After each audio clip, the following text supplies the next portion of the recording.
There, now can you hear me? I had to get this thing set up so that you could actually hear me. Okay, well, this probably won't go over so well, but let me try to get this feed over to a couple of other people. So I'm not sure exactly how to find a link.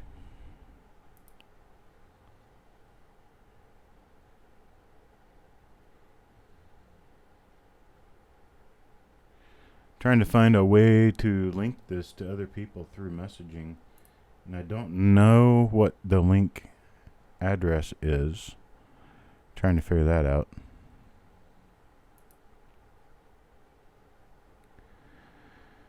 Oh, so it looks like I got 7 people watching.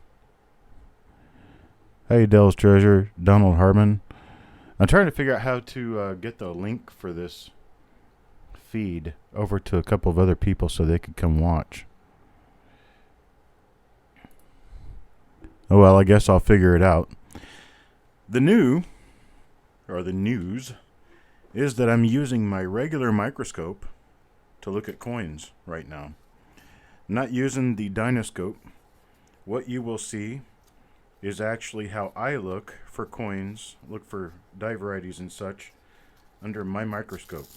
And I'm tearing open a roll right now that is a roll that has never been viewed.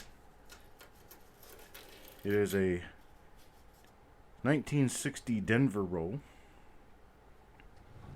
from the Illinois Hoard.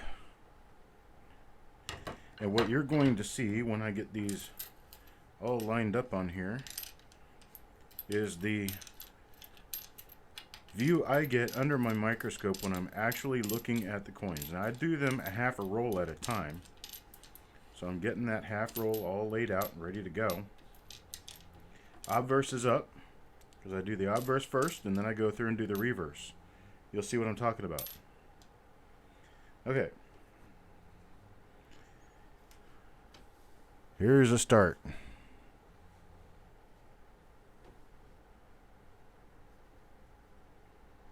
And I'm going to start looking at these. I get this focused in.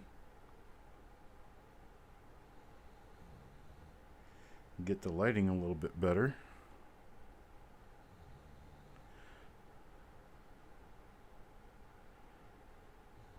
There we go. Get that lighting tuned in. And so now we can see these coins. They're going to be all different orientations. Let me get back to the beginning here. This is the beginning. Okay. There's coin number 1 out of the roll right there. And I see nothing right now. This microscope is actually a stereo zoom microscope. It's what I call a normal microscope. It's not digital. I actually have a digital camera attached to the eyepiece of my microscope so that I can use it. I'm going to go through them just like this. Actually, I need to zoom in just a little bit. Get it back in focus. There's coin number 2, coin number 3.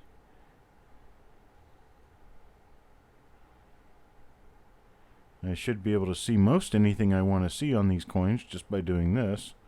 There's coin number 4.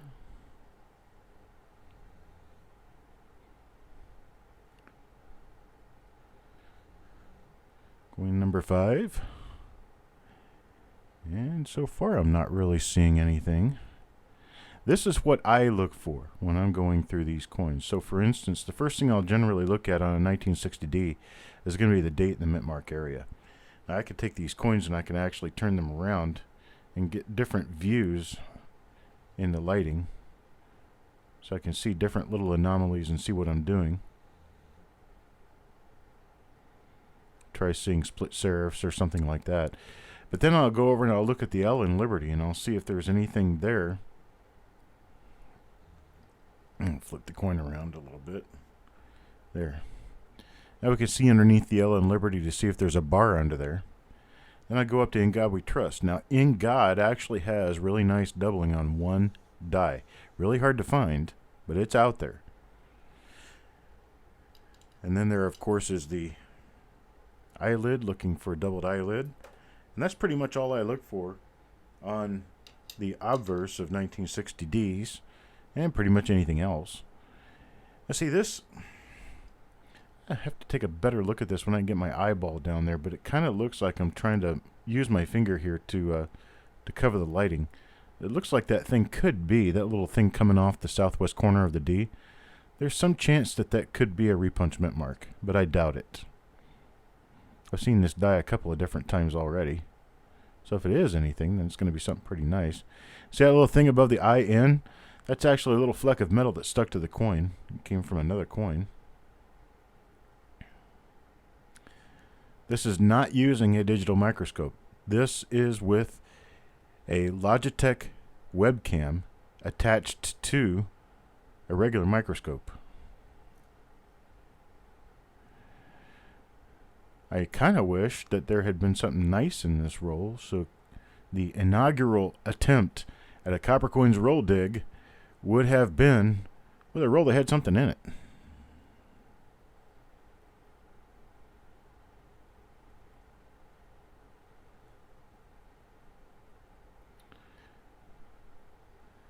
Nothing up my sleeve so far. Let's see what the next coin has to provide us. Yeah, I'm seeing something that could actually hold some merit right there on the top of the D. Let me take a look at that different angle. Yeah, that is a repunchment mark right there. See that little thing on the top of the D? It's that little, that's what I need to do. I need to get myself a pointer, because I don't have a pointer. That's what I need. I'm going to figure out who uses a pointer. Ken Peavy uses a pointer. He could probably tell me what to use. He could give me a pointer on a pointer. All right, well, let me remove this. So I'll pull my stick back a little bit. Remove that coin from the stick because it's got something on it.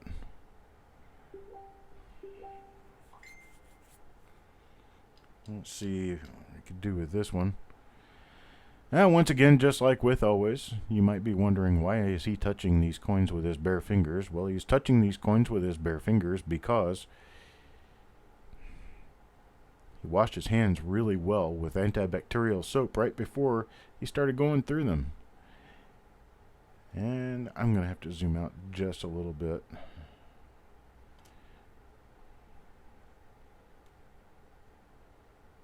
There we go. So maybe if I do find anything, I don't want to be finding it on the molecular level. I'd rather be finding it on the die variety level, which is about 20 to 30x. But you guys, with the multiplication of the scope and the multiplication of the screen setting, you're probably seeing these at about 500x.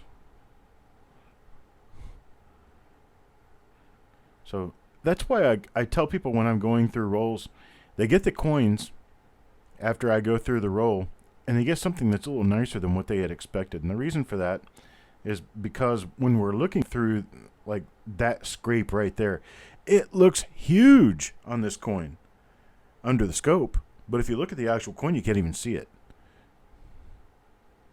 See that right there? It looks like a piece of maybe a Blakesley effect. So we're going to go directly opposite and see if there's a clip there. There's nothing there.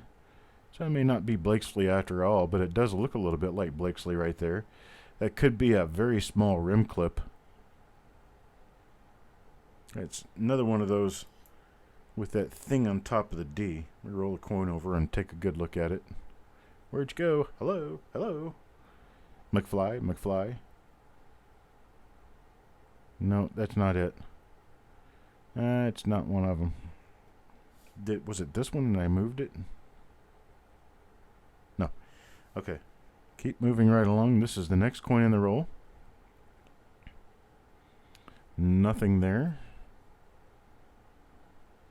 Oh, here's one. That's a nice split lower serif repunchment mark right there.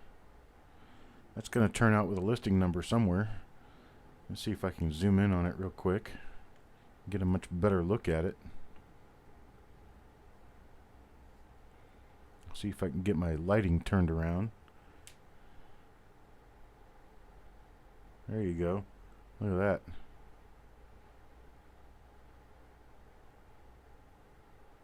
Double split serifs on this one. It's kind of pretty. I don't know what dye it is. There's too many different ones for me to tell you for sure without going and looking it up. But I'm going to pull this off the stick. That's one of those and one of the other ones so far. Let's see what else we can find. Nothing there.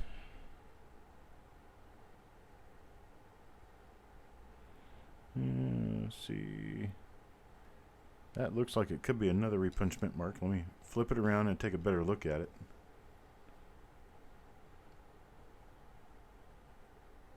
I'll refocus just a little bit here. Get it nice and sharp.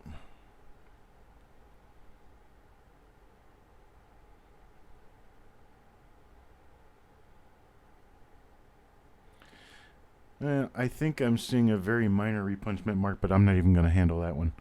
It's I don't think it's got quite the characteristics we're looking for. Let me back out just a little bit. Get it back in nice tight focus. Hi Jess, I couldn't figure out how to link this stream to the messenger, so this is coming as quite a surprise because I couldn't figure out how to do it and the stream had already started and blah blah blah blah.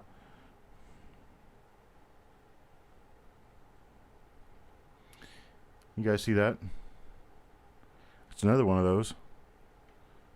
Let me zoom in on it here.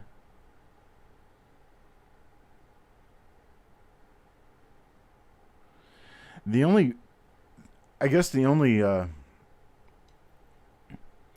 bad part is that this is it's on a stick. I'll take a photograph of it later and I'll post it. But it's on I've got 25 coins sitting on a stick.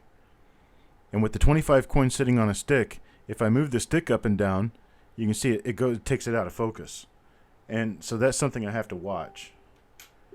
But there is another nice RPM out of that roll. Let's take a look and see what else we've got. If I can figure out where the coin is. There we go. One of these days I'll know how to drive this thing. I won't make everybody seasick trying to get through the coins.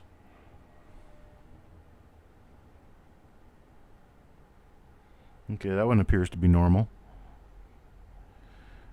I knew Jessica would like this. Hey, Robert. Let's see, what else do we have here?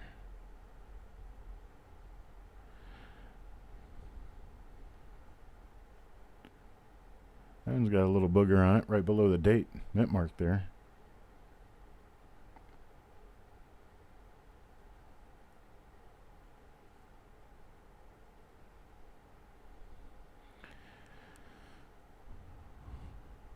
Well, this is actually good enough. You could probably do a screen capture and publish these photos. They're pretty good.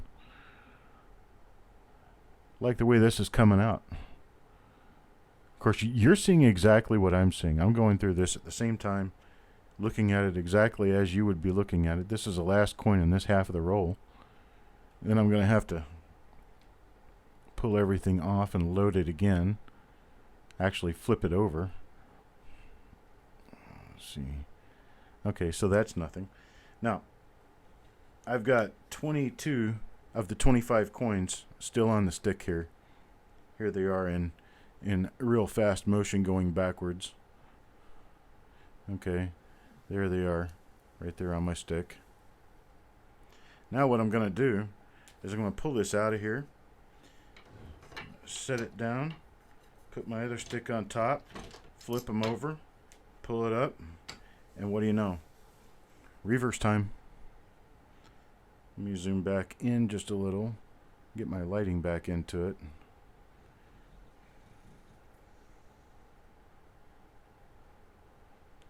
Got a little lampshade built on a dual light guide.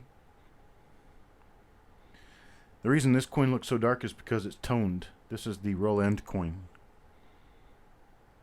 Has a lot of interesting color and stuff going on with it, but nothing here on this reverse. And now a red reverse.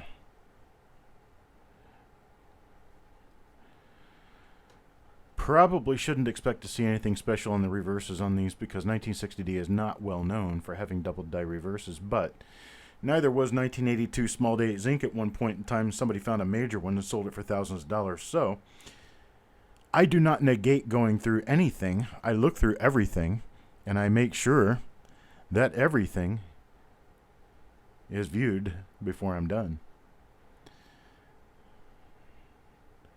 Where do these coins go when I'm done with them? Well, interesting you should ask. I look through them for condition. I pull out anything that is of less than average condition. I dump the rest in a bucket for that date and mint. I mix a bunch of other rolls with them, and I roll them up 50 coins a roll, and I sell them as uncirculated rolls, not as original bank wrapped rolls because they are not original bank wrapped rolls. This roll, in fact, was in a fold-over customer wrap paper roll, which is partly why the roll end coins are so covered in color and tone. Some people call it patina, others don't.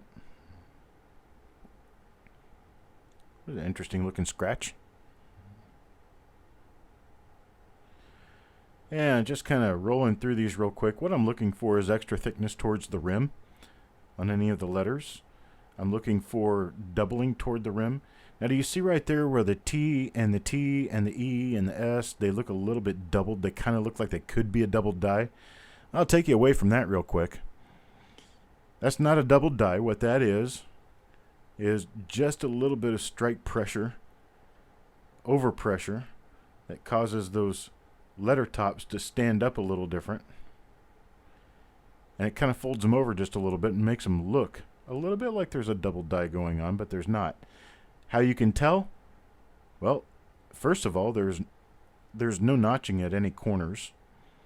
And anything you are seeing here is the normal thickness of a regular letter on the coin. There's nothing going on here to indicate actual doubling other than the fact that there is a line, or what appears to be a line, near the tops of the letters. Nothing else going on, said he. So he moves on.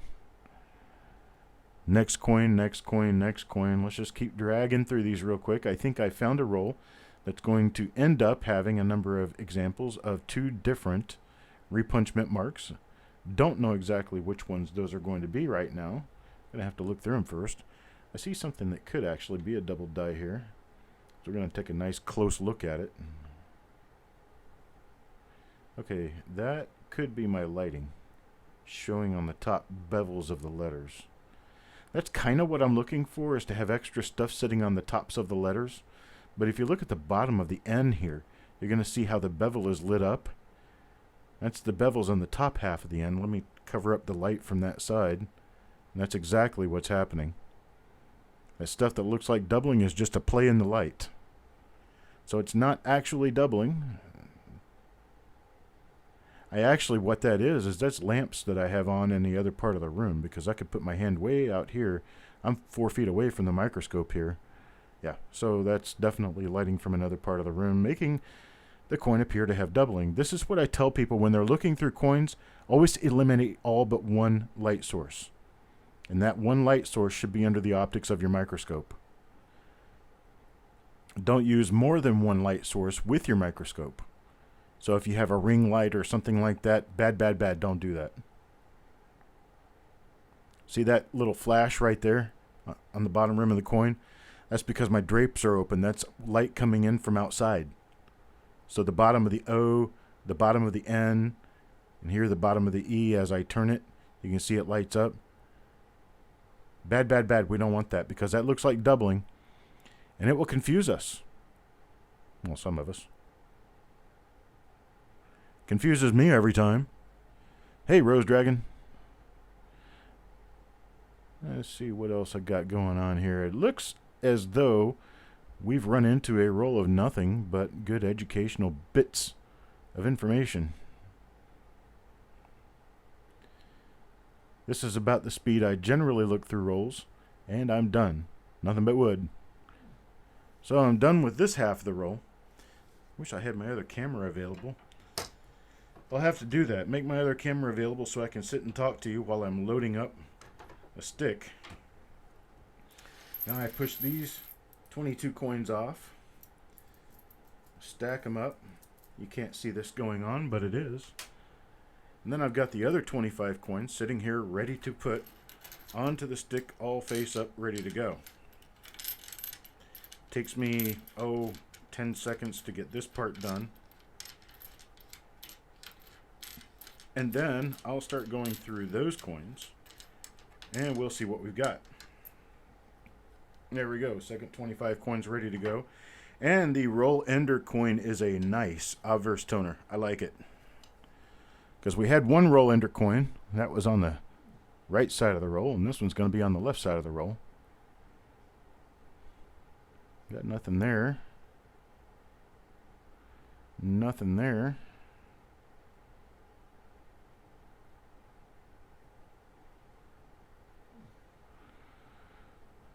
Nothing there. This one I've seen a few times. This has that heavy die scratches running north and south through the date. Nothing on that die. Here's one of those. I was wondering if I was going to run into another one of those. This is only the second one of these I've seen in this roll. I'm going to zoom into it real quick and take a good close look. See that little nub sitting on top of the D? That is actually another partial D up there. Go ahead with the question about the weight of a 1952 D penny. If it doesn't weigh 3.1 grams, then it's not the correct weight. So I'll pull that one off and we'll get back to it. I got two of those and two of the other. And the other, let's see if we can find more of those. Get me zoom back out a little, back in focus. And Rose, go with your question. I'm watching. Okay, let's keep looking here. So how does everything look and sound? I have some reviews here real quick. 2.97 grams with a little wear. 2.97 grams isn't very far off. I would assume that you probably have a calibration issue with your scale. Everything's clear, Dana says. You see that looks like a shockwave on the inside of the 960, headed like toward the face on the left side of the 960. That is from overpressure in the strike. That's not doubling. It's not hub doubling. It's not any kind of doubling. It's not machine doubling. This just comes from overpressure in the strike. Let's see if maybe brighter light will help. I can do that too. You think that helps us any? We'll see. Got the light picked up to about a 4 out of 10. Now it's actually a 6 out of 10 now. Let me try to refocus just a little bit here. There we go. Professional way, with a little bit of a tilt.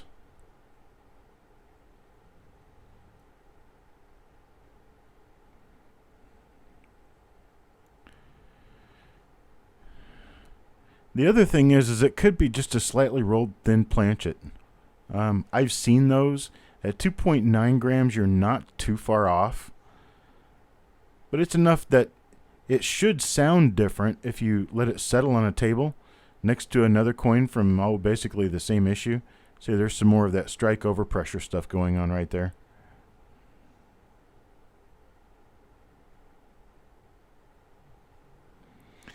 Uh, 56p Jefferson nickels. I'm not really sure, buddy. I haven't really dug much in them, but I can tell you that a lot of the Philadelphia Mint Jefferson nickels have a lot of double dies on them.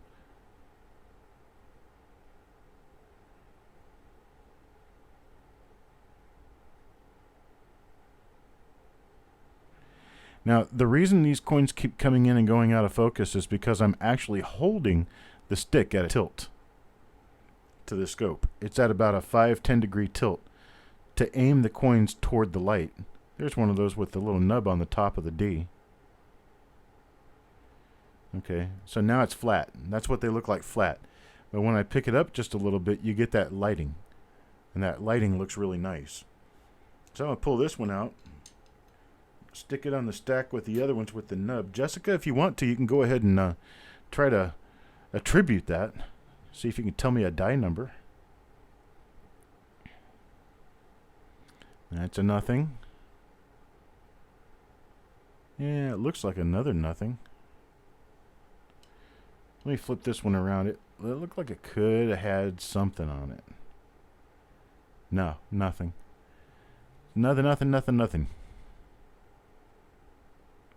That part. So I pretty much, I've been through about 35 coins in this roll. Unlikely that we're going to find anything that I haven't already found. So we're looking for 2 different repunchment marks here, and that's about it. Not on that one.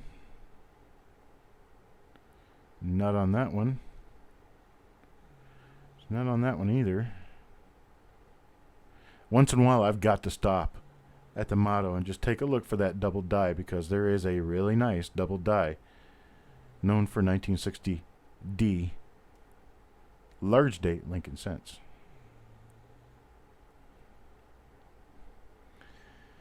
And with that, we're down to about 4 or 5 coins left in the roll. Is this another one of those? Can't really tell right now because it's turned the wrong way. I see it with the shadows. Now my body is turned the wrong way. Here we go. There it is. Oh, yes, it is one. Has just that slightest bit of a nub on the top of the D. So I'll pull that out and stick it off to the side. Now we've got 4 of those and 2 of the other. And the other was a nice double split serif.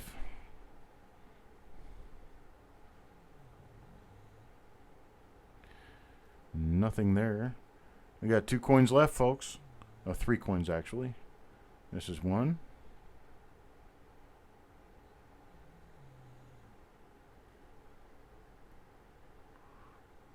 There's 2. And whoa! Look at the colors on that. Pretty colors. But it's nothing else.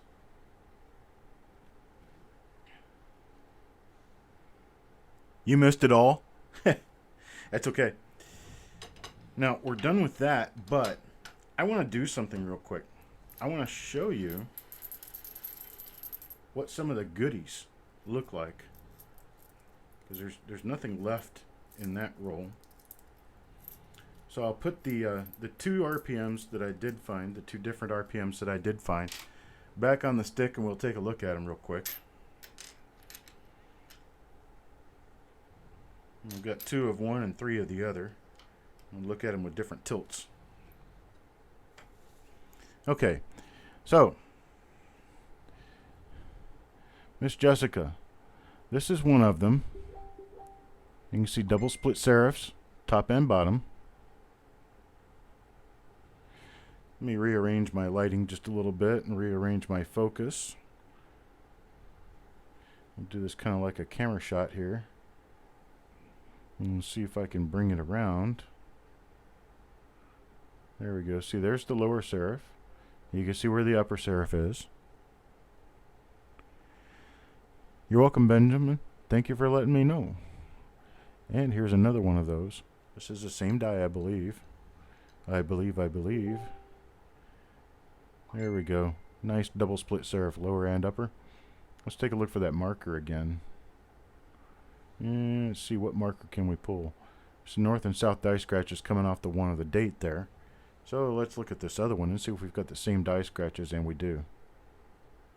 Same die scratches, same die.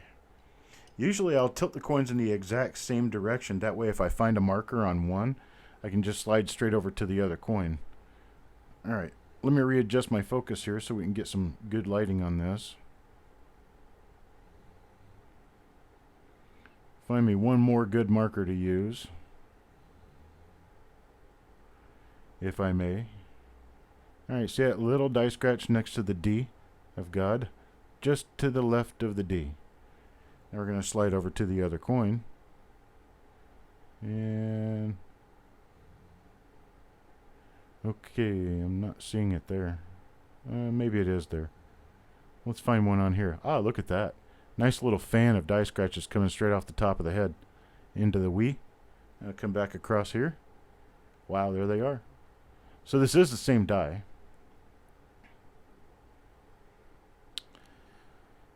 Okay, and so for right now, this will go as unidentified die number 1 out of this roll.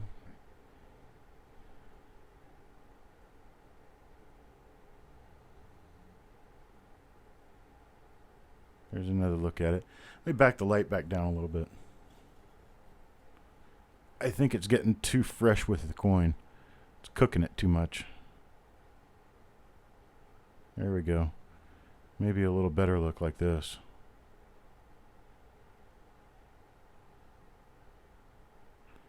There we go. Neat scratch coming off his forehead. Yeah, there's a number of... It's kind of in that cake of north and south die scratches. It's sort of a northeastish. Coming off the bridge of his nose. There's one straight out of the bridge of his nose on that coin. Move over to the other coin. Exact same die scratches on this one. So we definitely do have 2 copies of the same die here. Alright, so I'm going to pull that off. And let's look at 3 examples of the other die. This is the other die. Hang on a second. There we go. See that little nub coming off the top of the D? Look at that. We've got die scratches all over the place here. Nice die scratches. Let's see if we've got another obvious marker somewhere. Something unrelated that we can use as an obvious marker. Damage on the R. I have a die crack. I often look for die cracks down here on the VDB on the shoulder because there's often a lot of die cracks or die gouges in the gap between the bust and the rim. I don't see anything on this coin, but it does happen pretty often. You'll also see, like right there, there's a pretty heavy die scratch right there on the vest. If I move over to this coin, we should find that same die scratch in the same spot. If I can, there it is. There's that same spot. Let's move to the third coin. There it is, the same die scratch in the same spot. Now let's look at this. 3 small die scratches, but heavy ones, coming out of the bottom of the 9, going straight down. There it is again. And there it is again. Definitely the same die. I've got 1 more of these. I have a total of 4 of these. This one I don't know whether it's listed or not. I've never seen, that I know of, I've never seen this. Let me move it around just a little bit to get a little bit better of a view. Focus it in a little bit here. Oops, going the wrong way. That's definitely a little nub on the top of the D. It's definitely a nifty little repunchment mark. Hey, Coin Dragon. What I'm doing here, you just showed up. This is a regular microscope, not a digital microscope. And this has a camera taped to the eyepiece. And I just went through a 1960D large date roll looking for die varieties.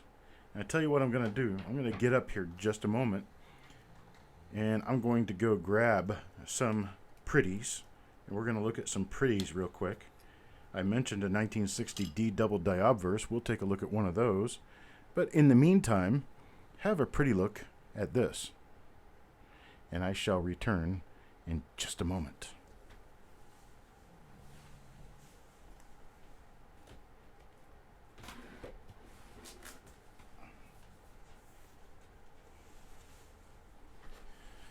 Okay, I'm back. Now let's see if I can get my book opened up here and get in there and find what I'm looking for.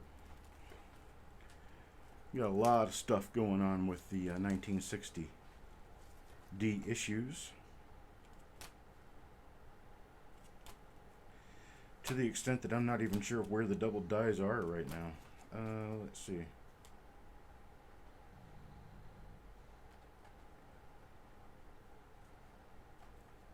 No, that's not it. Well, I should have been prepared for this, but I wasn't. Let's see. I'll maybe find the 60D double dice somewhere else here. Hey, there we go. 60D 1D0002. This should be it. Let me take this out. That way we can all look at this. This is actually a quite scarce double die if this is the right one. It's a very scarce double die.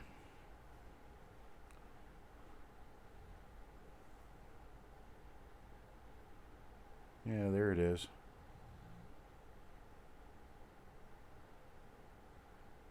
See that right there? This is a 1960D. See the doubling on the top of the W? The top of the G there. Let me back out just a little bit, make it a little easier to see more things at once.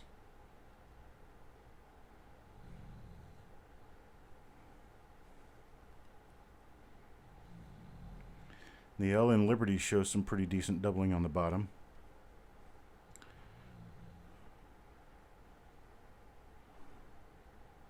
The date doesn't show hardly anything. Date and the mint mark look pretty much normal. So if you're racing through rolls, looking for repunch mint marks, you're going to miss it. You come up here and you can see it. See it right there on the U in trust. Follow it around. You can see it on the R in trust. And the T. We turn the coin just a little bit here. Make the lighting hit it a little bit differently. See it there on the N and God, and you can see it all the way across the model. You can see it.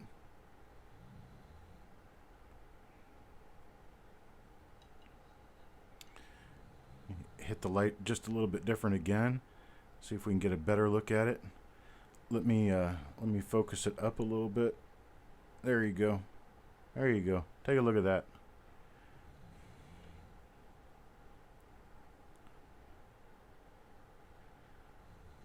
There's your doubling. Nice double die right there. These are very scarce. You're not going to see these often. And I think part of the reason why you don't see them very often is because a lot of people don't even know about them. I'm sure there might be a few more of them out there if people knew they existed. But this, to all eyes, looks like a very typical 1960D Lincoln cent until you look at it nice and carefully. I've had this coin for about 10-15 years. I've seen, I think, maybe a dozen of these, if that. But you guys wanted to see what a nice 1960D double die obverse looks like. There it is.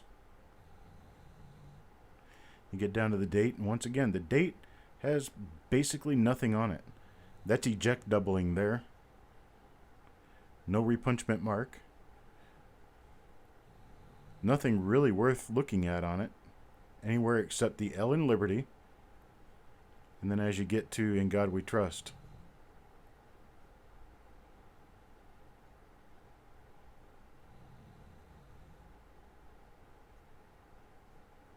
Right there. So that's that. No, this is actually DO number 2. This is 1960D double die obverse number 2. Double die obverse number 1, of course, is the... I don't have this one out of the little flippy thing yet, but this is double die obverse number 1. Has the large date over the small date. Or, small date over the large date. Wow, this one's actually in a Mylar holder, and it still doesn't look all that bad. That's DDO number 1. A lot of people know about that one. And then this is DDO number 3. DDO number 3 is really nice on the date. Ah, this isn't DDO number 3. What in the heck is this doing in there? Wrong coin. What is this anyway? Must have played switcheroo with myself. This isn't a double die. Or is it? No. This isn't a double die.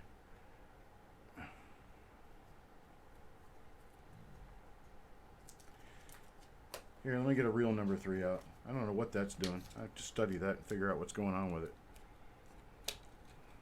Here we go. This one should be a real number 3 here. This is an early die state coin. Yeah, this is. You see the little extra hook at the top of the 9, and then if you look at the base of the 9, this one's an early die state, so it's going to shine a little bit extra. But if you look at the base of the 9 there, you'll see that there's actually 3 bases together of the 9. There's nothing else noteworthy on this die. Liberty, I think, is relatively normal. Maybe got a little bit of north doubling out of the T there. But then In God We Trust is pretty much completely normal on this. But that tail of the 9 is definitely not right. I'm going to flip this back around. I think I found 3 or 4 of these in a roll one time, and I've never found another one. They're known to exist out there. Just a matter of being able to locate them. Readjust my lighting a little bit so it makes it easier to see. Come on, light. Play nice with me. There we go. Now let me readjust my focus. There we go. That'll work right there. There's your picture.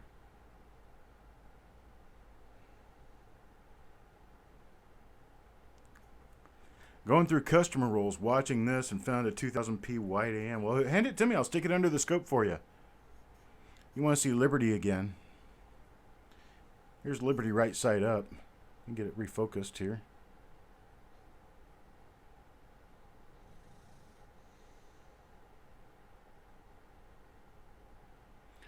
I'm not seeing anything of any importance on Liberty. If you do, let me know. But I'm not seeing anything that looks outside the ordinary.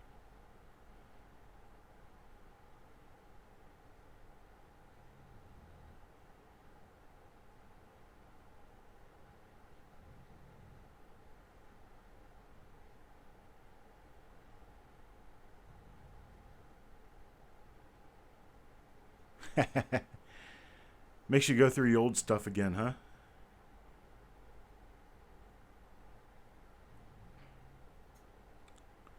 Nothing like finding these, though. I love these things. This is one of those things that just, you know, every time you find one of these, it's like, oof, wow. Yeah, penny parent. Gah.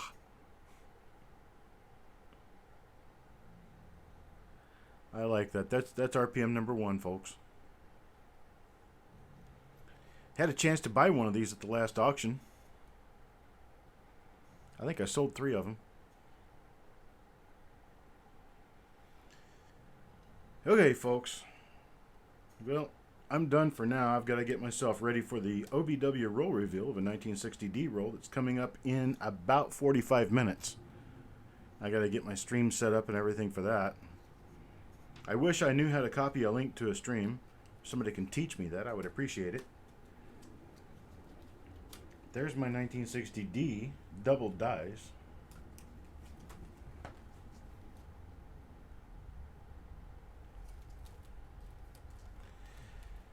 Was it a class? I was just kind of having fun.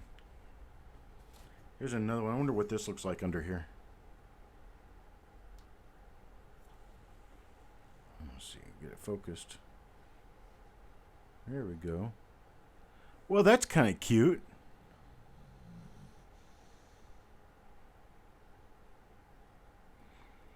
I think this will be fun to do. Now I've just got to get myself another camera.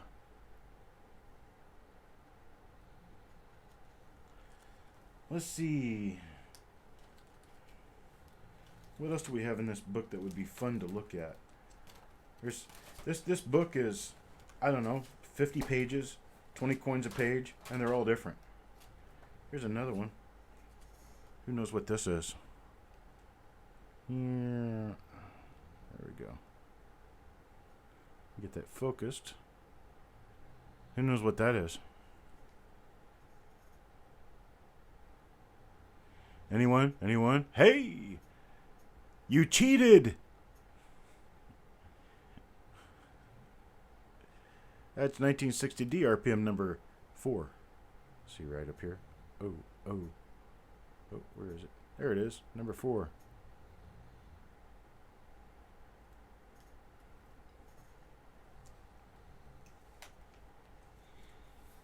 Let's see. Okay, little test. We'll do a little test. Who can find the identification for this one first? Who can figure out what this one is first? Coming into focus.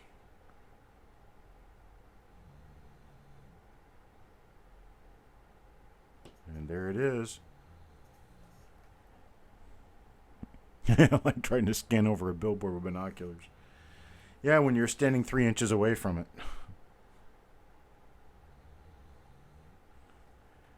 Does anybody know? Is there anybody out there?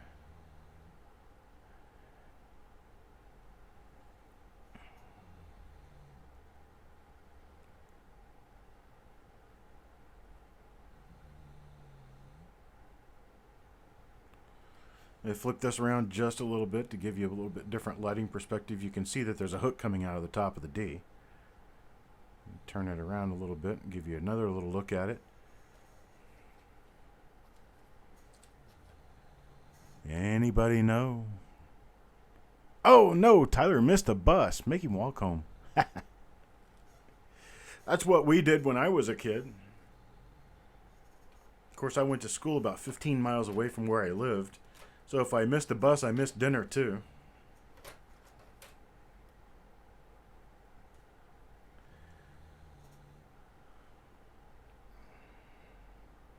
Use your books and use your websites. Use your books and use your websites. I'm going to put a timer on here. That's what I'll do. I'll do an attribution test. Put a timer on it. You got about 10 seconds, then I'll tell you what it is.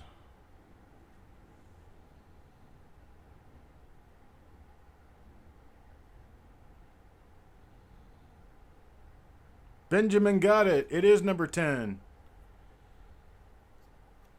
Good going, Benjamin. That is number 10. All right, folks, seriously, I do have to go. This was a test. Do not try to adjust your set. Everything is normal. We will return you now to your normal programming. I appreciate it. Thanks for showing up. And we'll have to do this again sometime. But for now, ciao.